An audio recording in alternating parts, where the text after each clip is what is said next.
Hi friends, இன்றைக்கி பார்த்தீங்கன்னா நான் வந்து வீட்டிலே வந்து மாவு அரைக்க போகிறேங்க மிக்ஸி ஜாரில். அதுக்கு வந்து நான் அரிசி வந்து அரைப்படியில் வந்து ஒரு உலக்கு நான் அரிசி எடுத்துக்கிறேன். வீட்டில் இருக்க சமையல் அரிசி தான் எடுத்துக்கிறேன். அதுக்கப்புறம் பார்த்தீங்கன்னா அரைப்படி வந்து உளுந்து எடுத்துக்கிறேன். அதுக்கப்புறம் ஒரு டீஸ்பூன் வந்து வெந்தயம் சேர்த்துக்கிறேங்க. அதுக்கப்புறம் 2 கைப்பிடியிலே வந்து பச்சரிசி எடுத்துக்கிட்டேங்க. அதை வந்து நல்லா 2 மணி நேரம் நான் ஊற வச்சுட்டேன்.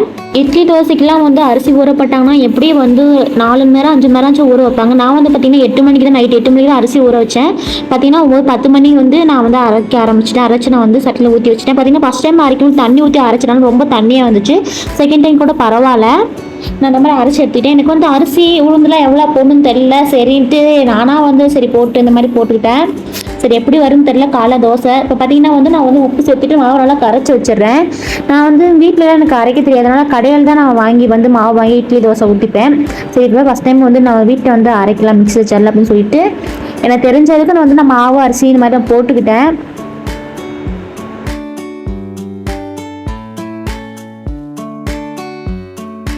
இப்போ வந்து இட்லி துணி எடுத்து நம்ம வந்து மாவு சட்டியில் போட்டு மூடி வச்சுட்டு அதுக்கு மேலே வந்து ஒரு சல்லடை மாதிரி போட்டு மூடி வச்சிடலாம்.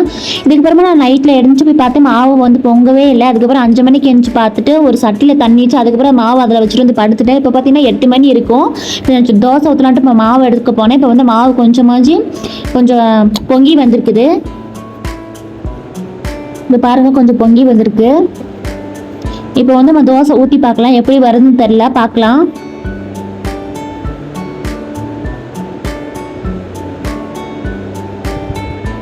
என்ன இருந்தாலும் நம்ம கைப்பட வீட்டில் அரைச்சி தோசை இட்லி ஊற்றி சாப்பிட்றது ஒரு ஹாப்பி தானே.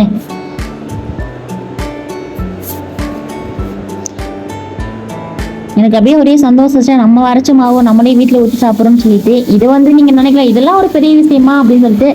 என்ன இருந்தாலும் வந்து நம்மளா வந்து வீட்டில் அரைச்சி ஊற்றி இப்படி சாப்பிட்றது நம்மளுக்கு வந்து ஒரு நல்ல விஷயம் தானே. இப்போ தோசை ஊற்றியாச்சு. எப்படி எடுக்க வருதுன்னு தெரியல.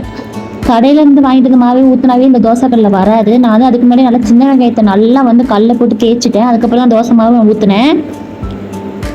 பரவாயில்ல, தோசை மாதிரி தான் இருக்குது. பரவாயில்லையே, சூப்பராக எடுக்க வந்துருச்சே. பாருங்கள் நல்லா சூப்பராக செவந்து சூப்பராக வந்திருக்கு தோசை. இது 2வது தோசை. இதுவும் பார்த்தீங்கன்னா சூப்பராக வந்துருச்சு. அடுத்து பார்த்தீங்கன்னா ஊத்தாப்பம் தான் போட போகிறோம். வாவ், சூப்பராக, இதுவும் சூப்பராக வந்திருக்கு.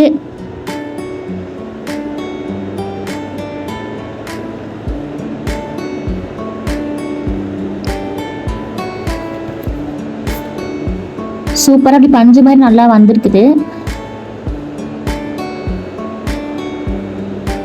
இப்போ ஒன்றே சொல்ல போனோம்னா தோசை நல்லா தான் இருந்துச்சு. பட் என்னன்னா தோசை பிக்கும்போது அப்படியே பேப்பர் அட்டை பிக்கிற மாதிரி தான் இருந்துச்சு.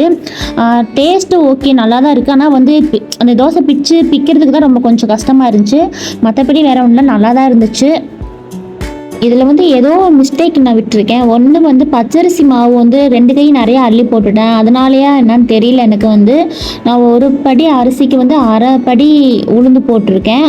1 ஸ்பூன் வந்து வெந்தயம் சேர்த்துருக்கேன். எனக்கு என்ன மிஸ்டேக் தெரியல. ஆக மொத்தத்தில் தோசை எப்படியோ சுட்டு சாப்பிட்டாச்சு. இந்த வீடியோ பார்க்குற என்னோட சப்ஸ்கிரைபர் இருந்தாலும் சரி யாராக இருந்தாலும் சரி தோசை மாவுக்கு வந்து அரிசி எவ்வளோ போகணும்னு சொல்லுங்கள். கண்டிப்பாக நான் அடுத்த ட்ரை பண்ணி பார்க்குறேன்.